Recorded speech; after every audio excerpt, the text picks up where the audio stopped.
खुलुमबाय गिबियाव आंनि गोजोन बड'लेण्ड इउटुब चेनेलाव नोंथांमोनखौ बरायनानै लाग्रोनाय जाबाय। बिटिसिनि इएमफोरनि डिपार्टमेन्टखौ राननानै होनाय जाबाय आरो बेखौनो आङो नोंथांमोननो दा खोन्थानो लादों। बेनो जाहैबाय chief executive member Hagrama Mohilary बिथाङा लादों पिडब्लिउडि, फाइनान्स,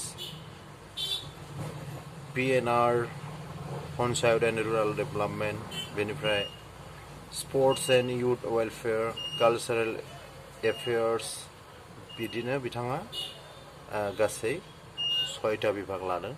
आरो रिहन दैमारि डेपुटि चिफ एग्जिकिउटिभ बिथांनो एग्रिकालचारखौ होनाय जादों आरो मृत्युंजय नार्जारिनो ट्रान्सपर्ट, मुनमुन ब्रह्मनो उर्बान डेभेलपमेन्ट, रबिराम नार्जारिनो एडुकेसन, देरहासाद बसुमतारिनो हेल्थ डिपार्टमेन्ट, बेनिफ्राय प्रकाश बसुमतारिनो ससियेल वेलफेयार, पानिराम ब्रह्मनो फरेस्ट डिपार्टमेन्ट,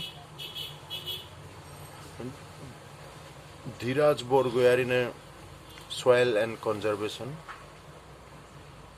आख्तारा आहमेदनो पिएचइ, आगास्टा टिग्गानो animal husbandry and veterinary, Ganesh कसारिनो इरिगेसन, लोमस्राव दैमारिनो लेन्ड रेभिनिउ, फ्रेस मुसाहारिनो वाटार रिसोर्स। दा बिथांमोननो इएमनि समायखिरा लाहोनायजों लोगोसे डिपार्टमेन्टफोरखौबो राननानै होबाय।